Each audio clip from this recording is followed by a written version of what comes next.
Hey everyone, it is Hugo here, and let's be honest, my investment journey started with a cascade of mistakes. I mean, a monumental pile of them. I was in my early 20s, fresh out of college, and possessed by this singular burning desire to get rich and to get rich fast. My parents, bless their cautious souls, were always prudent with money, but the intricacies of investing weren't exactly dinner table conversation, so I was essentially flying blind, completely unequipped for the treacherous landscape of the financial markets. And let me tell you, navigating that world without a map or a compass is akin to attempting to defuse a bomb while wearing a blindfold. You rebound to hit a live wire, and oh, did I ever. Coming from a perfectly normal middle-class background meant I didn't have a vast financial safety net. This lack of a cushion just amplified the sting of every early loss, making each misstep feel like a direct punch to the gut. I was an easy target for the siren song of sure-thing investments and the dazzling allure of headlines promising exponential gains. My early 20s became a painful, protracted masterclass in what not to do with your money. I was perpetually chasing the latest market hype, buying high, and then invariably selling in a panic when the inevitable correction hit. It was a vicious, self-sabotaging cycle of emotionally charged decisions. Every time I reached for that elusive quick buck, it felt like I ended up losing double. The fleeting euphoria of a small win was always eclipsed by the crushing weight of a significant defeat myopic. In my pursuit of short-term profits, I completely disregarded the fundamental principles of sound investing,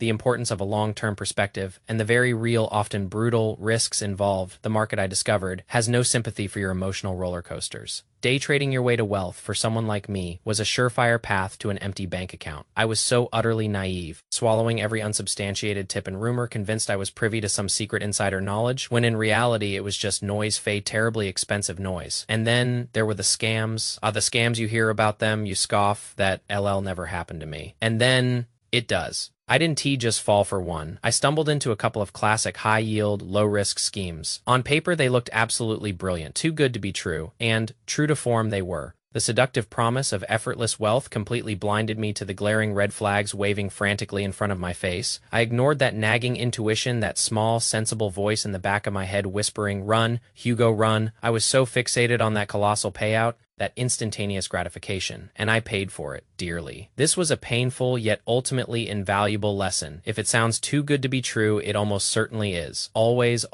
conduct your due diligence and then do some more. Never entrust your hard-earned money to strangers, regardless of how persuasive or charming they may seem. Another colossal error I made was utterly neglecting risk management. I would plunge all my capital into a single stock or a solitary sector, convinced it was an infallible winner. Diversification. What was that? Stop losses. Never heard of them. I simply piled all my eggs into one fragile basket and prayed for the best. And when that basket, as it inevitably does, took a tumble, I was left with little to nothing. I learned through bitter experience that diversification is merely a sophisticated term financial advisors toss around. It is a vital shield, an essential protection against unforeseen market volatility and the inherent risks of individual company failures. I was betting big, yearning for monumental wins, but utterly failing to prepare for the equally monumental losses. It was pure, unadulterated recklessness fueled solely by my insatiable desire for rapid wealth. How I wish someone had sat me down and patiently explained the miraculous power of compounding, the profound wisdom of long-term thinking,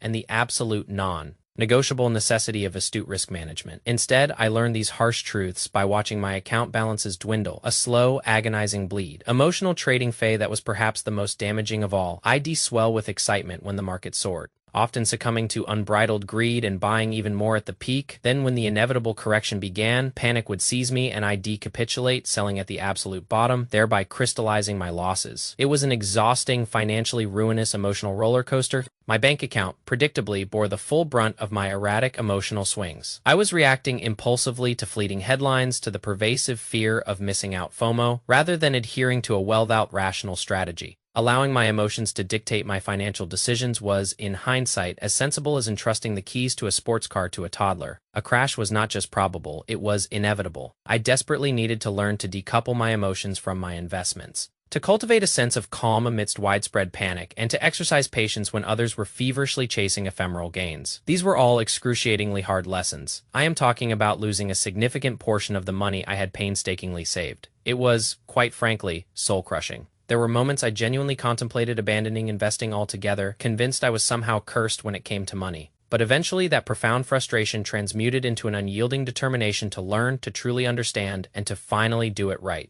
I came to the profound realization that chasing quick profits was a fool's errand, and that the construction of true, lasting wealth is a marathon, not a frantic sprint. So, I took a deliberate pause, I drew a deep breath, and I commenced a rigorous self-education. I devoured books, articles, and any reputable financial content I could lay my hands on. I immersed myself in the principles of sound financial management, delving into the intricacies of risk and embracing the philosophy of long-term investing. I began to grasp that authentic wealth isn't forged through speculative gambles, but through consistent saving, intelligent asset allocation, and an unwavering, disciplined approach. My focus irrevocably shifted from the illusory dream of getting rich quickly to the tangible, achievable goal of constructing a secure and prosperous financial future. Now, my philosophy revolves around steady, consistent saving, a deep understanding of risk, and making low-risk, diversified investments. The days of chasing speculative hot stocks or falling prey to dubious get-rich-quick schemes are long gone. My overarching goal now is to disseminate the hard-won lessons I've acquired to help other young individuals, especially those in their 20s who are where I once was, circumvent the costly errors I made. I aspire to demystify the world of investing, to render it accessible and comprehensible, stripped of its often intimidating jargon. I want to emphasize the foundational principles, the non-negotiables, the core tenets that can genuinely safeguard and propel your financial future.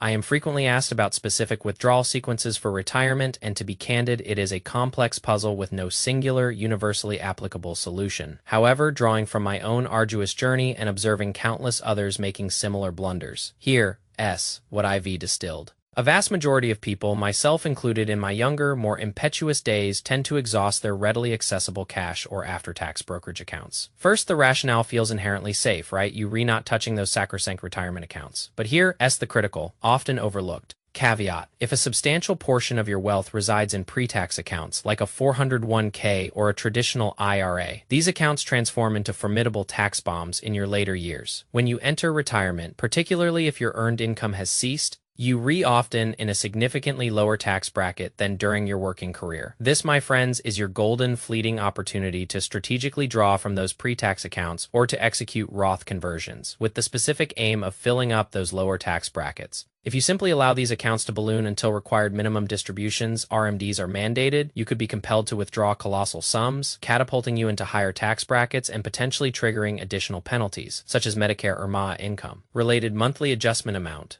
It's akin to possessing a time-sensitive discount code and foolishly neglecting to utilize it. You forfeit tangible savings. Oh, how I wish I had comprehended this concept of tax diversification earlier. The sheer power of having a strategic blend of pre-tax, after-tax, and Roth accounts offers unparalleled flexibility in retirement. It empowers you to judiciously select which accounts to draw from each year, meticulously optimizing your tax situation and dramatically minimizing your aggregate lifetime tax burden. But regrettably, countless individuals fail to grasp this until it's too late. I was certainly among them, myopically focused solely on accumulating capital, without a shred of foresight regarding the most advantageous methods of extraction. Another monumental error I committed, and one I observe far too many young people replicating, is the failure to maximize the potential of vehicles like health savings accounts, HSAs, assuming eligibility. In my youth, my thought process was, health savings. What's that? I am in peak condition. I don't need such things. Monumentally mistaken. I was. The HSA is, arguably, the most potent retirement account available, boasting triple tax advantages. Your contributions are tax deductible, the funds grow entirely tax-free, and if utilized for qualified medical expenses, the withdrawals are also completely tax-free, even if you don't exhaust it for medical expenditures after the age of 65. It seamlessly transmutes into a traditional IRA, permitting tax-deductible withdrawals for any purpose. It's an absolute no-brainer for anyone enrolled in a high-deductible health plan, yet it remains shamefully underutilized. My counsel is unequivocal. If feasible, allow that HSA to compound untouched, defray current medical bills out of pocket if your cash flow permits. Let it burgeon into a formidable, tax-free medical expense war chest for your retirement years, and please don't even get me started on the backdoor Roth strategy for high earners. I initially harbored the misconception that Roth IRAs were exclusively the domain of lower-income individuals. However, there exist perfectly legitimate, sophisticated avenues for high earners to funnel funds into a Roth. This isn't some clandestine loophole. It is a legal, incredibly sagacious method to secure tax free growth and withdrawals in retirement,